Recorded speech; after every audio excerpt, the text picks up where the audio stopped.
Chariots of the Gods, the international bestseller by Eric von Däniken that shattered conventional theories about history and archaeology. Now, Sun International brings it to the screen in a startling new film. Chariots of the Gods explores von Däniken's controversial and explosive theory that beings from other galaxies visited Earth in ancient times. Did a genius from another world design the pyramids? Is there evidence of a prehistoric airfield in the Andes? And what about the giant stone faces that brood over Easter Island? All over the Earth, the evidence is there.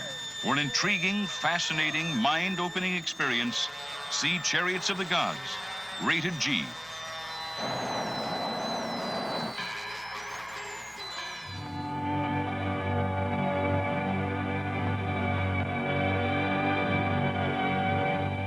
Space.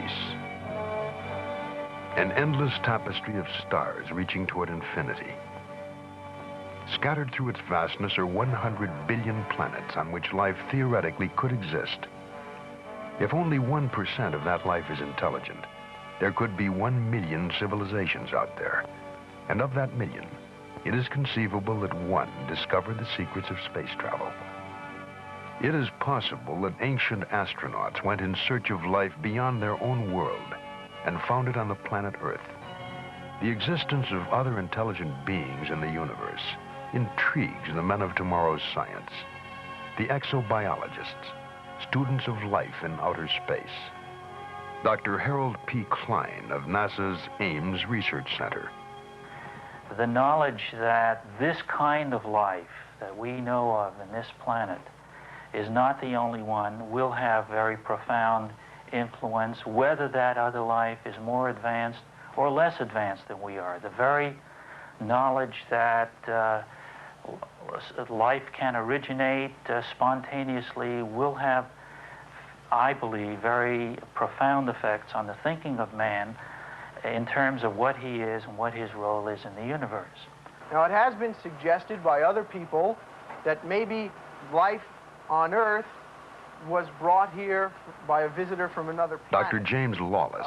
While this possibility is remote, it certainly can't be excluded on the basis of the results which we have found. If ancient astronauts did land here, what effect would they have had upon early Earthmen? Perhaps they were worshipped, feared, loved. Perhaps they brought gifts, a new world of knowledge, or simply the principle of the lever.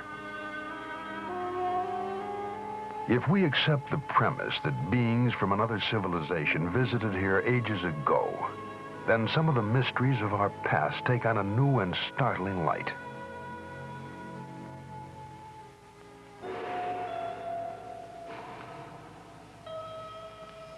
The Baghdad Museum in Iraq has on display a clay vase dating back before the birth of Christ.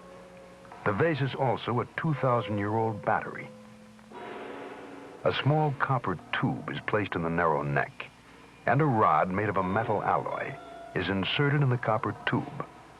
When filled with hydrochloric acid, it produces an electric current. The vase was, it seems, a primitive galvanic cell battery. Count Volta is credited with having invented the electric cell 2,500 years later.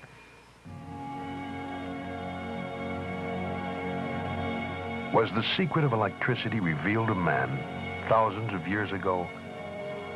Is it possible that this planet Earth has been visited by travelers from outer space?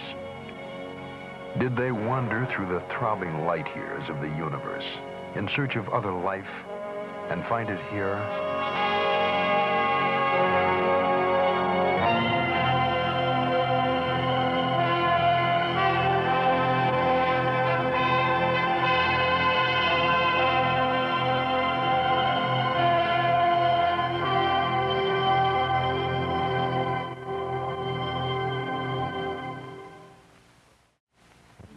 There are places on this planet where life exists almost unchanged since antiquity. Less than 3 decades ago, machines descended from the skies to land in a remote region in the South Pacific. The primitive inhabitants were puzzled and frightened by the invasion. The The visitors were light-skinned creatures who didn't hunt or fish, yet never lacked food. They came from heaven. They had to be gods. They were, in fact, American servicemen, sent to construct airfields and military installations during the Second World War. When the war was over, they went home, back into the skies. The natives began making straw and bamboo fetishes resembling airplanes. To this day, they scan the heavens day and night, watching and waiting for the return.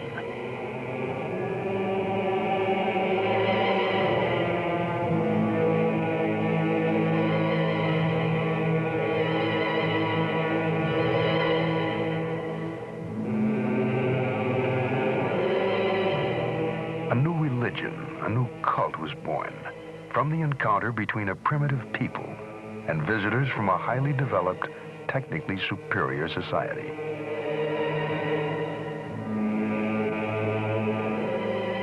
All men were at one time primitive.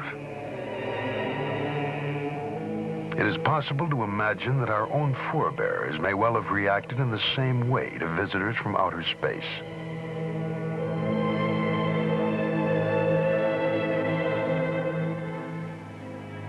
The world is a storehouse, an archive of unexplained phenomena.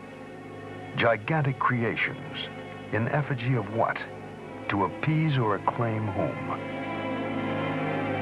Early stone carvers left silent records for their descendants to tell us something, but not quite enough.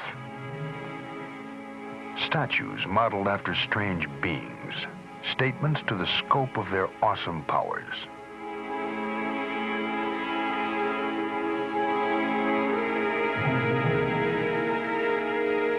Folk legend surrounds their origin. Strange stories of gods who appeared riding across the skies in flaming chariots of light. Whole civilizations were structured around these gods. Civilizations which at one time flourished and then mysteriously disappeared. Only stone relics survive to give mute testimony to their time. Their true history has been the cause of much scientific inquiry and romantic speculation.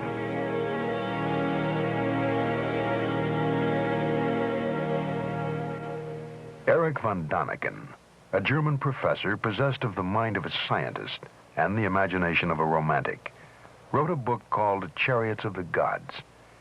He stated that sometime in the distant past, man was visited by intelligent beings from outer space. What in olden times might have been heresy is today intriguing speculation. Von Däniken traveled to all corners of the world, gathering evidence in support of his theory. Or is it a theory? Judge for yourself. Istanbul, the city on the Golden Horn. Here stands the Palace of Topkapi. A curious set of maps are kept here, which were found in the Orient by the Turkish Admiral Piri Reis. The oldest of these maps dates back to approximately the 1st century AD.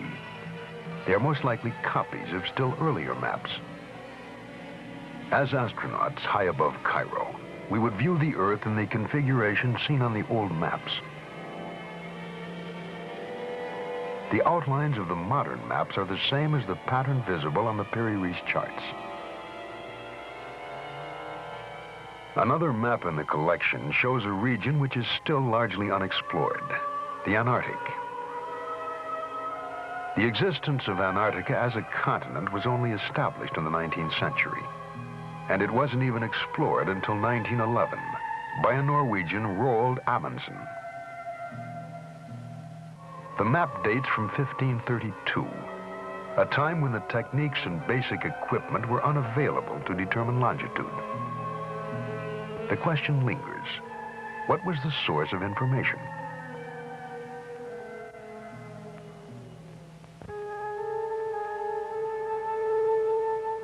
The world's first great cities might have been constructed, according to von Däniken, under the supervision of the same being who offered instruction for making the maps of Piri Reis.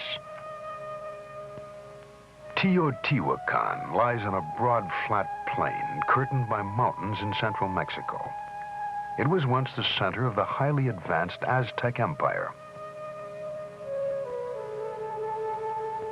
When the Spaniards arrived in the early 16th century, they found an established society of artisans and intellectuals. The name Teotihuacan means where the gods reside. And the city of the gods is dominated by the Pyramid of the Sun.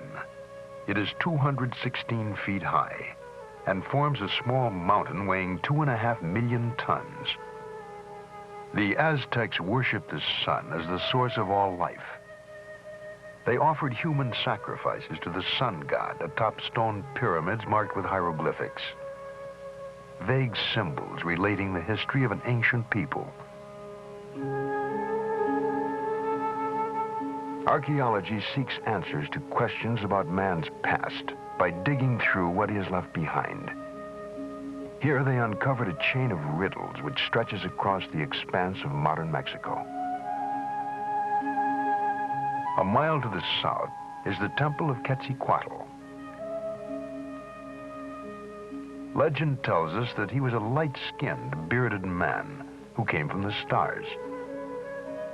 Supposedly, he taught men law, the arts, and the cultivation of corn. The head of a great feathered serpent represents the god Quetzalcoatl. When Quetzalcoatl finished his mission on Earth, he departed to his native star, promising to come back someday. It is a pervasive part of mythology that gods fly to the stars with a pledge to return. The strain runs through all folklore.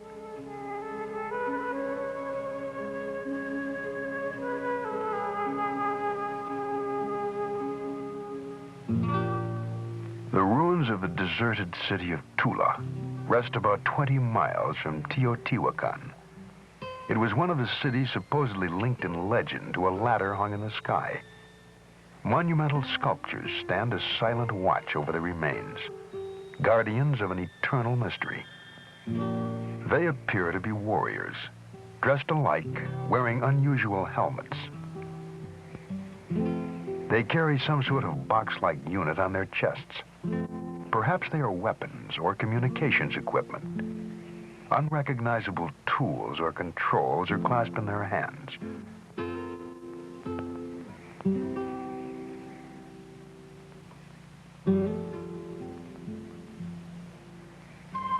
The nearby sacred well of Cenote forms a perfectly round crater in the rock. It is unlikely that it could have been formed naturally or by human excavation. It does, however, resemble a crater made by the exhaust gases of a very powerful rocket engine. To the east of Cenote is the ancient Mayan city of Chichen Itza. About 600 A.D., the entire Mayan population fled northward. There is no trace of war, plague, or famine to account for the move. Outstanding astronomers, Mayans calendared the year by constructing a central pyramid with 365 steps. They also developed a formula to predict eclipses without ever knowing about the revolution of the Earth, Moon, and Sun. There is no way of telling how they discovered these secrets, but von Daniken believes that some ancient astronaut may have told them of the solar system in which they lived. A stone relief portrays a god in a helmet with projections resembling antennae. The Mayans named their patron Kukulkan. In every 6,000 years, the Mayan calendar is off by only one day. Such was the gift of Kukulkan.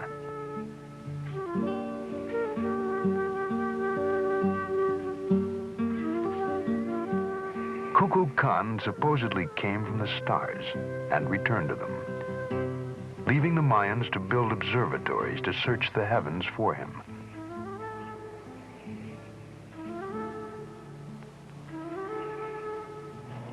Perhaps with our modern observatories and telescopes, we are still searching for Kukulkan and Quetzalcoatl, who deserted to ancient skies. Modern science examines the heavens in search of information. Data, according to Dr. Werner von Braun, that gives us perspective on our own brief existence in the firmament. I think it is important to remember that distant stars are not only far away from us in terms of miles, but life on other planets can also be very far away from us in terms of time. The Earth is believed to be approximately 5 billion years old, and if you condense mentally these 5 billion years into 1 year, then the presence of men on this Earth would be about 1 minute out of that 1 year, and the period since man understood radio and was capable of effectively communicating with heavenly bodies outside of the Earth would only be approximately 1 second out of that year. So if you want to communicate with another heavenly body and intelligent life thereon, you have to reach that other heavenly body also at a time when these people have invented the radio and know how to operate it and have their receivers going, so to speak.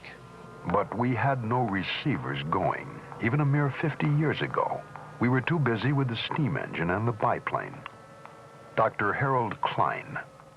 It is highly possible that advanced civilizations have in the past, or may in the present, try or have tried to contact us, to survey us, to watch us. We cannot rule that out. We have no indications of that. It may be equally possible that a really intelligent society has watched us for some time, has looked us over and decided, based on our activities, that this planet is beneath their dignity, so to speak, and is simply not worth bothering with. Quite possibly we were too backward to bother with, but we have come a long way in a short time, and we are prepared to reach out into the universe. Writer and sociologist Eric Hoffer suggests a reason for our return to space. He wrote, "I always felt that man is a stranger on this planet, a total stranger. I always played with the fancy, maybe a contagion from outer space is the seed of man. Hence our prior occupation with heaven, with the sky, with the stars, the gods, somewhere out there in outer space. It is a kind of homing impulse. We are drawn to where we came from."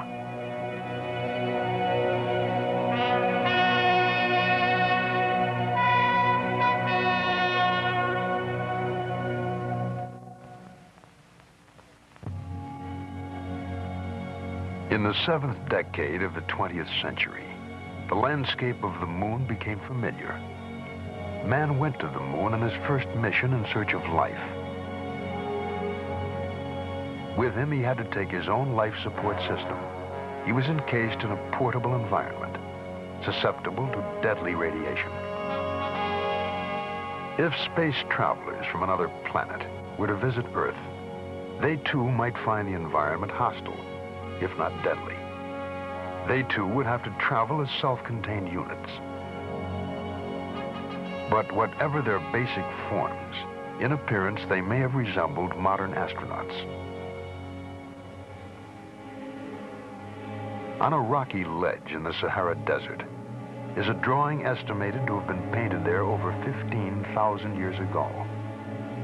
If not an astronaut, then what is this floating apparition?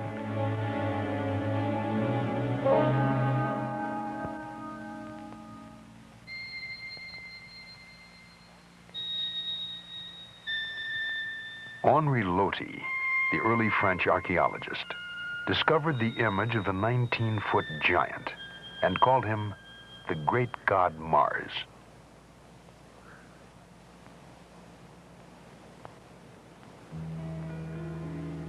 Across the Mediterranean, at Valcominica, near Brescia, Italy, rock paintings have tried to tell their story since before recorded time.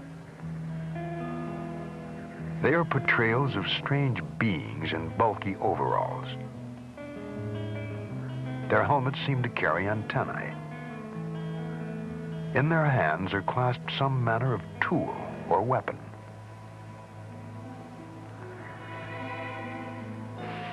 Still more evidence can be found in a 2,000-year-old rock painting found in Japan.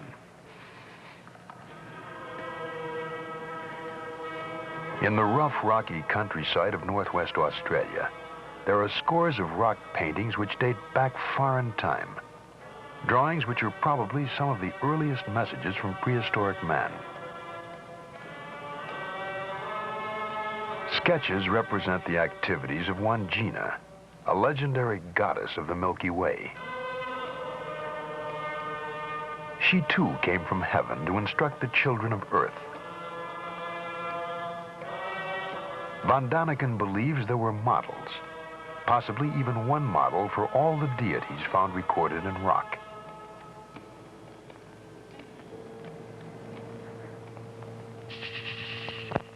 The mysteries of the past manifest themselves on all continents. Within the depths of a temple in the ancient Mayan city of Palenque in Central America, Von Daniken came upon a stone relief of what is apparently a man seated in a capsule, watching something intently.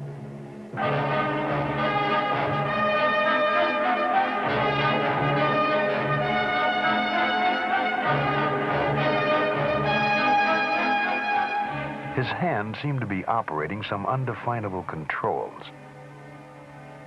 His foot pressing a lever. And at the rear of the capsule are jets trailing flames behind them.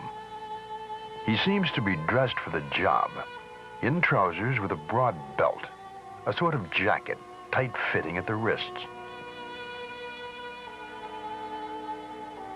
The chair is well upholstered to absorb the shock of acceleration.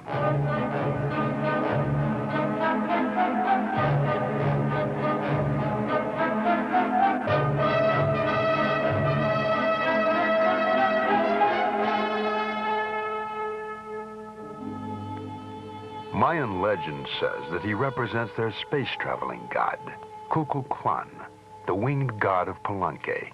He was carved sometime in the 7th century. The possibility haunts us that this figure was the artist's rendering of the ancient astronauts who inspired the Mayan culture. The church of the monastery of Desanay was decorated with mysterious frescoes some 500 years ago. The monastery is hidden away in the peaceful countryside of southern Yugoslavia.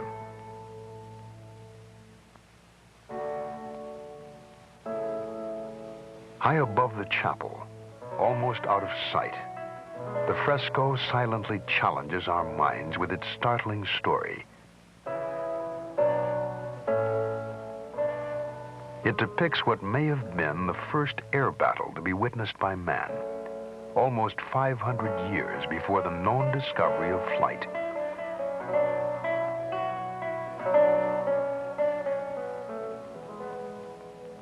In the first capsule, a man is seated with his hand on some form of guidance mechanism. He appears to be racing across the sky in an attempt to escape from a pursuing ship.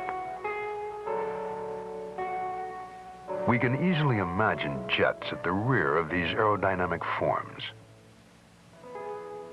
On the earth below them, people cower in fear as this air battle wages in the skies. If not an astronaut, then what reality might have inspired the frescoes of Desanay?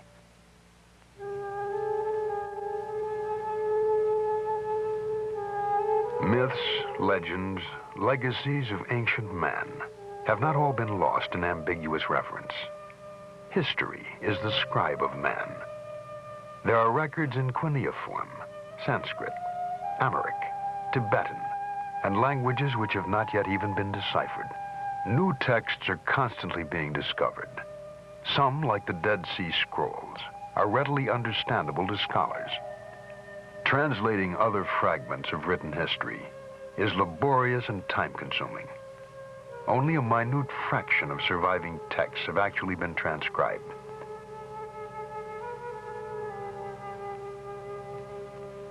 Accounts of godlike visitors abound. For example, in the books of the Tibetan Kanchur. The Kanchur consists of over 1,000 volumes containing the holy texts of Lamaism. Their secret code is the most complex ever devised. To date, only 1/100th of the Kanchur has been deciphered. The resulting translations are full of references to gods appearing in the sky, of the luminous pearls and transparent spheres in which they lived. Once the books have been further deciphered, they may well yield much more information about mysterious space visitors.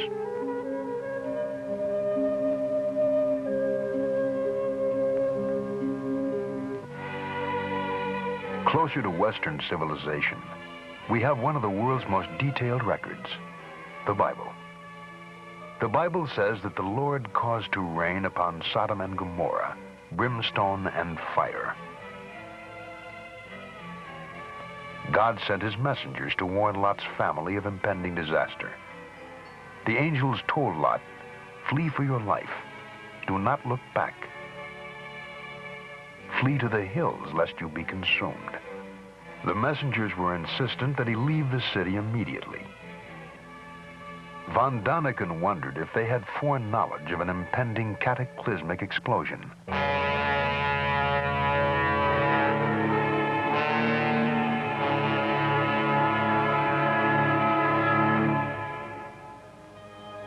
It appears certain that Sodom and Gomorrah were leveled, laid waste at a single stroke. All traces of the communities have disappeared. So complete was the destruction. The report of the catastrophe ends. Then he looked down and beheld, and lo, the land went up like the smoke of a furnace.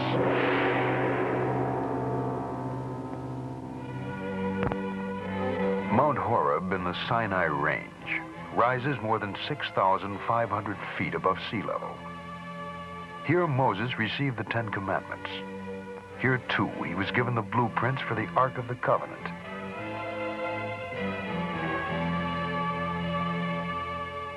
In chapter 25 of the second book of Moses, directions are given for the construction of the Holy Tabernacle.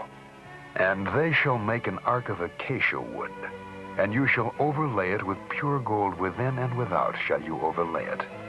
And you shall make upon it a molding of gold round about."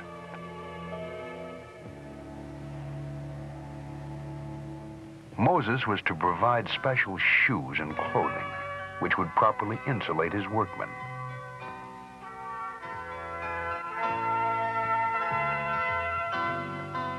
Moses was warned that no one should come near the structure. It represented a mortal danger. And though Moses would hear a voice from the covering plate, no figure could be seen. If we were to build a replica of the Ark today, according to Moses' instructions, we would have a condenser charged with several hundred volts. Could the gold sheath have been a form of loudspeaker, a two-way radio, reproducing a voice from afar? It is part of the Von Daniken theory, a romantic's explanation of biblical text based on imagination and wonder.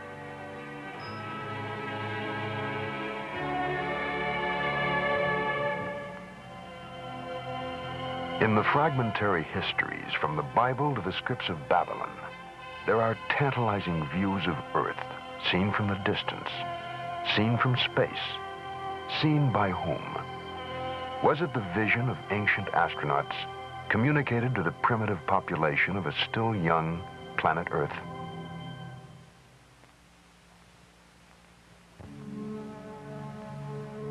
If we were to land on a strange planet, we would probably avoid its magnetically disruptive poles. If travelers from outer space were to land here, a likely location, almost on the equator, would be Egypt.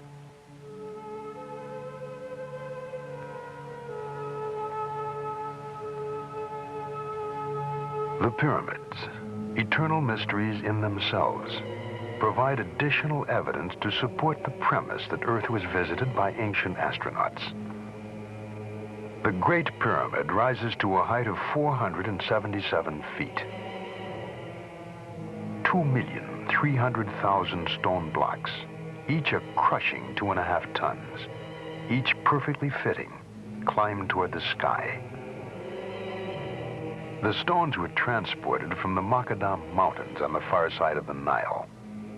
20,000 workmen, hauling 10 blocks a day, would need 640 years, more than 30 generations, to build one pyramid.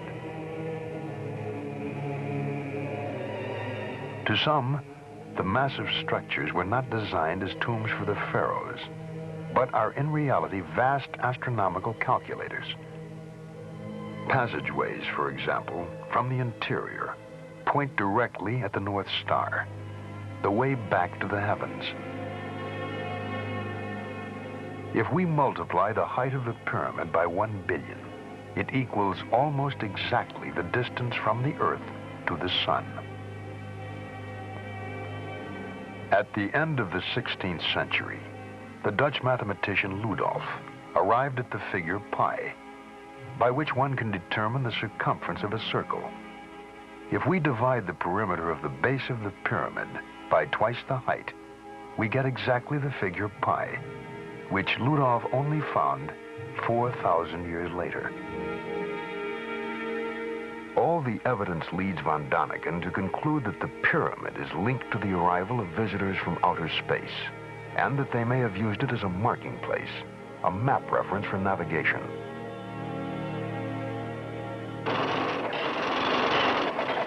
When modern Egypt chose to construct the Aswan Dam, there stood one obstacle. The flooding would submerge the 3,000-year-old temple of Abu Simbel. Over 100 nations answered UNESCO's plea to save the monument. Latest equipment and engineering techniques were used. Still, it took 3 years to accomplish. Because centuries were needed for the original builders to create the temples, it is probable they honor no single pharaoh. They stand, however, in tribute to the gods of the sun, the center of Egyptian religions, and to those who return from earth to the skies.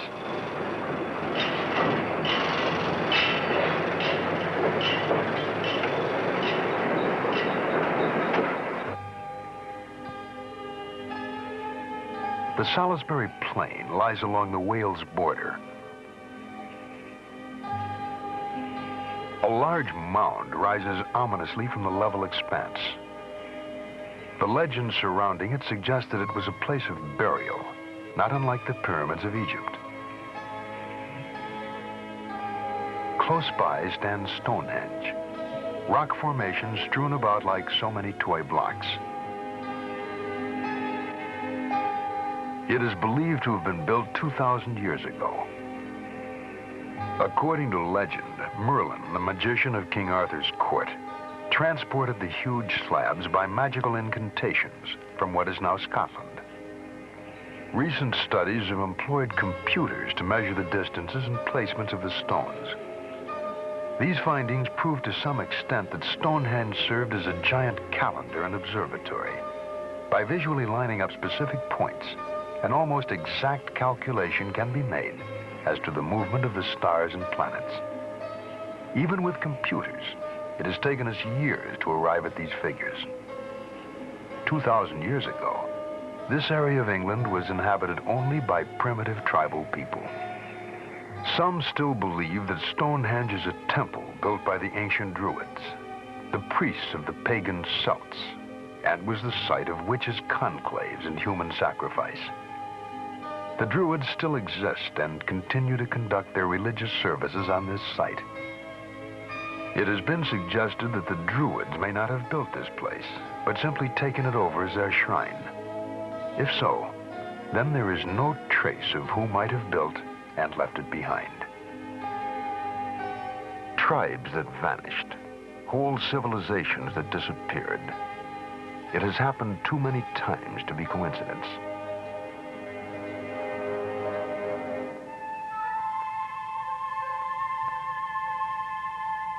Guarding the headwaters of the Amazon River are the ruins of Machu Picchu, an outpost of Peruvian Inca society. Some archaeologists suggest that the Incas found they could not extend their empire into the treacherous Amazon jungle. And so, here they stopped, and here they died. There is a curious folk legend surrounding the origin of this fortress. It is said to have been built by a divine race of light-skinned, auburn-haired descendants of the god Viracochas, who arrived in a flaming chariot. Nothing remains of these supposed people, but the legend goes on to say that they abandoned their citadel and returned to the skies. They left only the ruins of their mountaintop city for us to wonder at.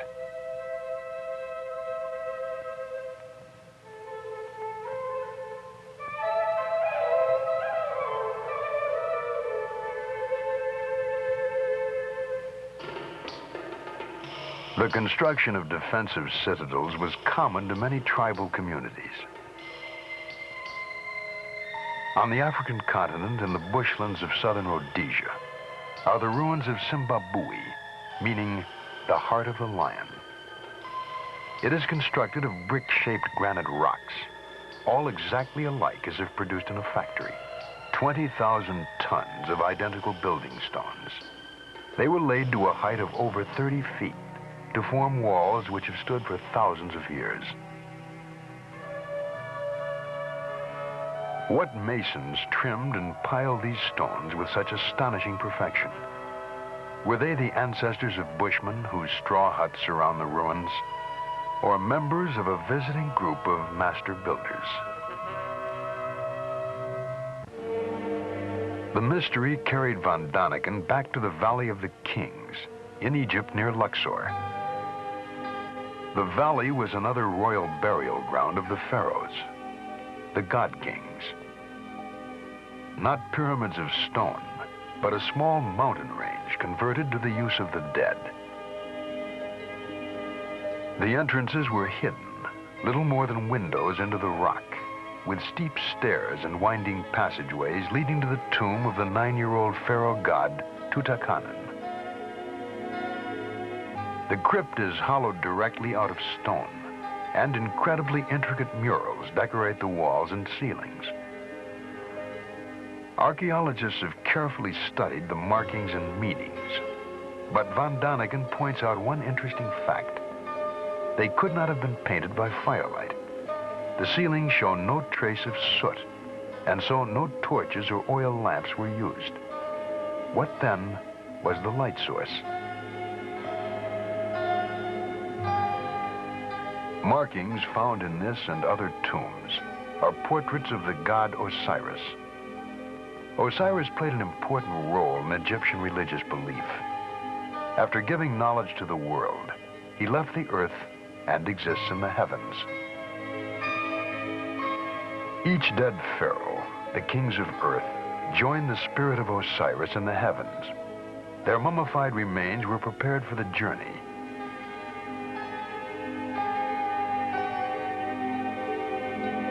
In the golden armor casing, whom were they imitating?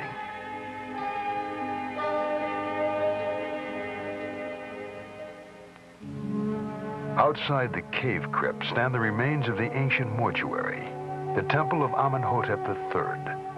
Here the Egyptian priests preserve the remains of their rulers. We will never know the origins of the science of mummification. Perhaps it was an imitation of a physical conservation method used by extraterrestrial visitors. The secrets died along with the mortuary during the great earthquake in the year 27 BC.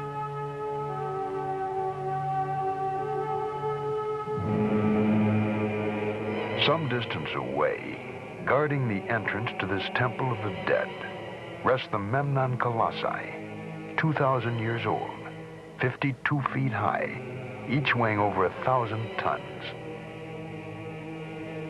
It is difficult for us to imagine them being moved from the distant quarries by manpower alone. And so the sentinels of the temple evoke images of a time when the activity inside was directed by godlike visitors who came as masters to earth.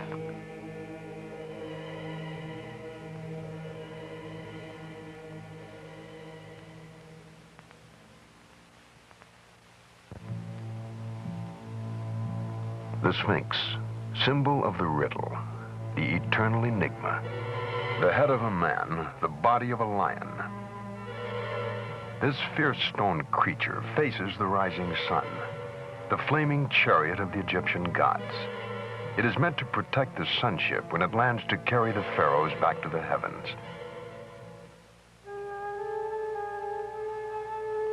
Secrets in stone abound throughout the world. Easter Island, Isle of 1,000 mysteries, minute, lost in the watery expanse of the South Pacific, 3,000 miles off the coast of Chile. The inhabitants call their island Mata Ki Tirani, which means eyes looking up to heaven. The neighboring atoll is called the Island of the Bird People, creatures with human bodies and the heads of birds.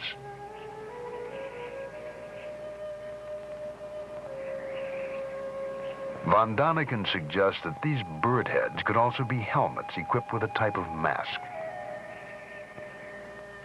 The island's ancient legends tell of flying people who arrived amidst fire and thundering noise. The landscape is dominated by volcanic cratered lakes. Today, about 2,000 people live here. There were never more than 4,000 natives at any time.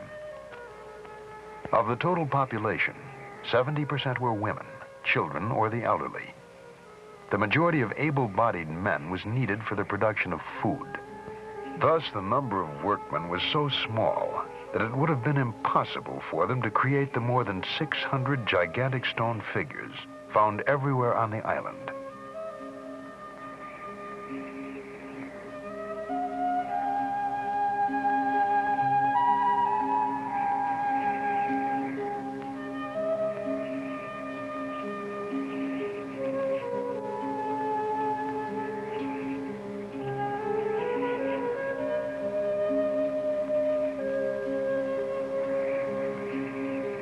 Many of the stone gods stand 65 feet high and weigh nearly 400 tons. Most of the sculptures are but partly exposed. Only excavation reveals their true size. The figures are all the same, an unusual type of human wearing the same haughty, taciturn expression.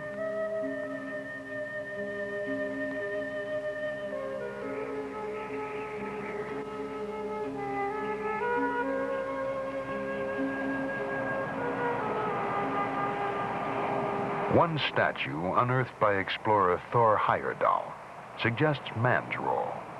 Unlike the others, it has a rounded head and is kneeling.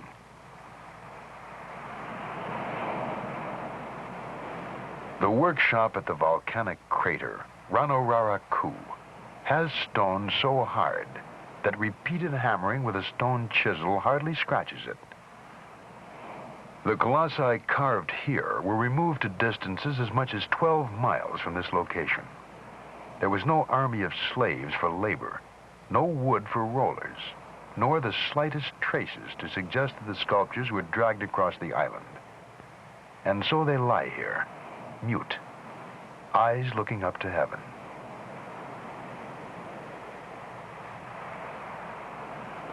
Easter Island might have been the key to many mysteries. When it was first discovered, a group of wooden tablets covered with hieroglyphics were found. But zealous missionaries burned them, sealing the secrets of the monoliths. So we must look elsewhere for explanations.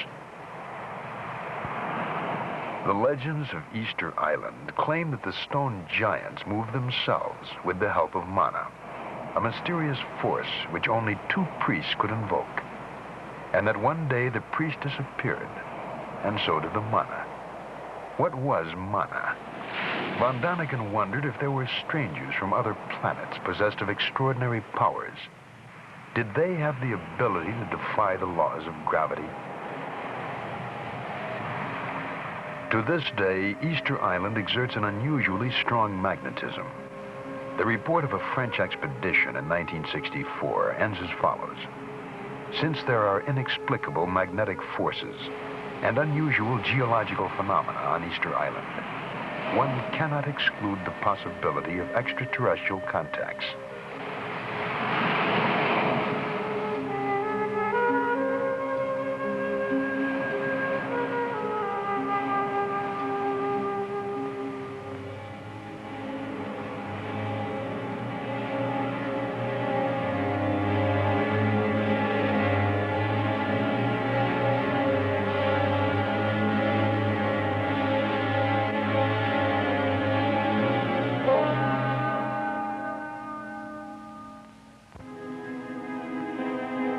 almost on a direct line from Easter Island is the Bay of Pisco, along the coast of southern Peru.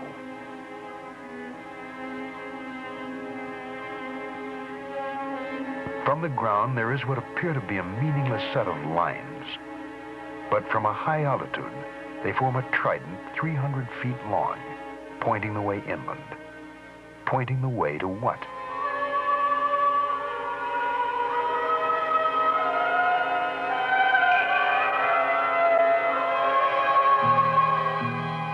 Across the scorched and rocky terrain are spread the remains of deserted ancient cities. An entire civilization, now vanished, once flourished around the mysterious plain of Nazca. Lines running toward us, away. Lines which mean nothing from the ground. Long furrows cut into the iron-rich parched soil, cut there at least 2,000 years ago.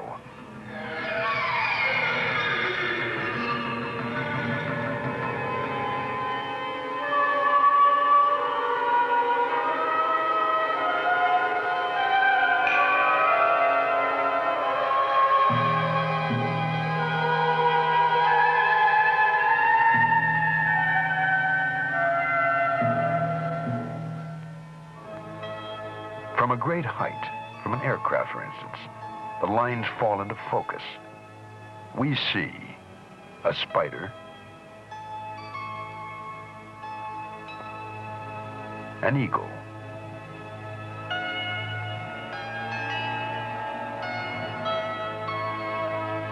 a peacock, and a hummingbird, none of which can be recognized from the ground. And there is no observation point, no mountain nearby overlooking the plain. The giant drawings must have been directed by someone hovering high above.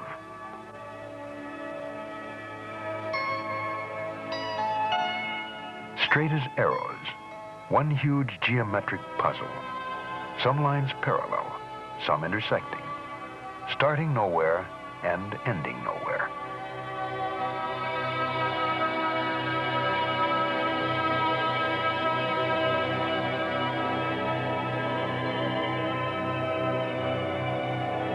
The conclusion reached by von Daniken is that the lines represent a landing field.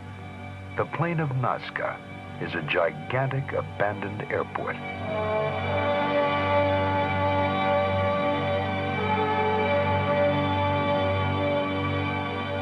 Landing strips, roads, and flattened beds that resemble rocket launch ramps were cut into the plateau. In a radius of 1,000 miles, enduring archaeological mysteries abound. And the question arises, was this the center, the base camp of an ancient astronaut colony?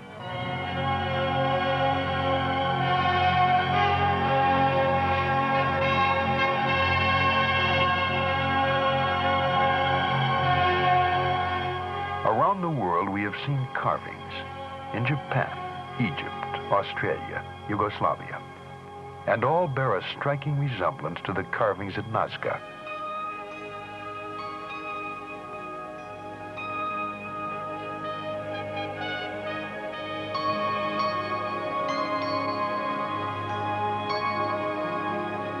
Was Earth visited by creatures, astronauts from another planet?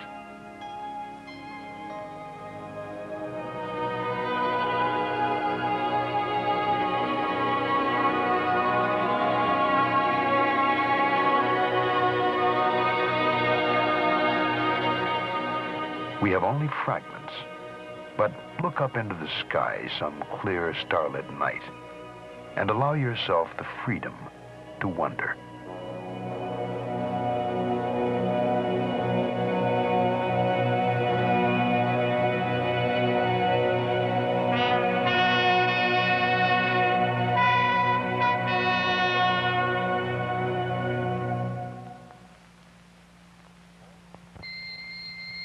All around the globe, giant radio telescopes are scanning the stars for signals.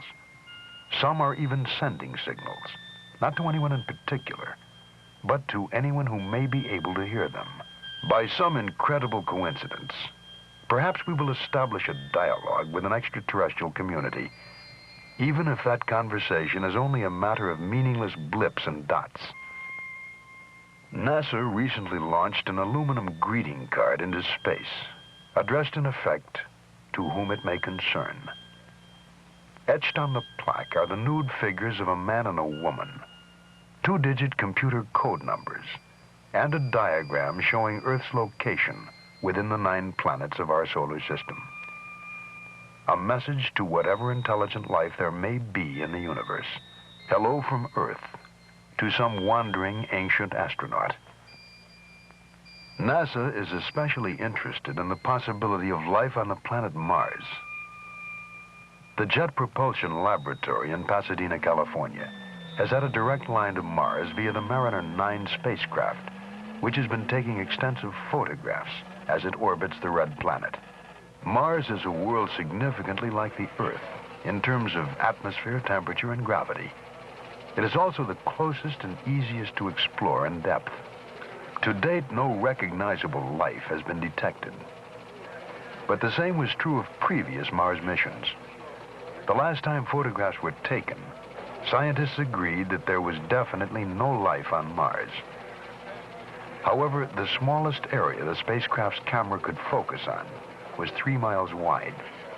Therefore, the only things we might have missed are a couple of mile-long elephants.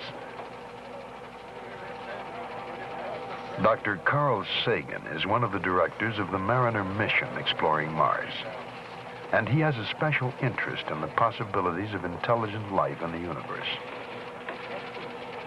The question arises, might there have been a visit to the Earth in historical times? There are popular books on this subject.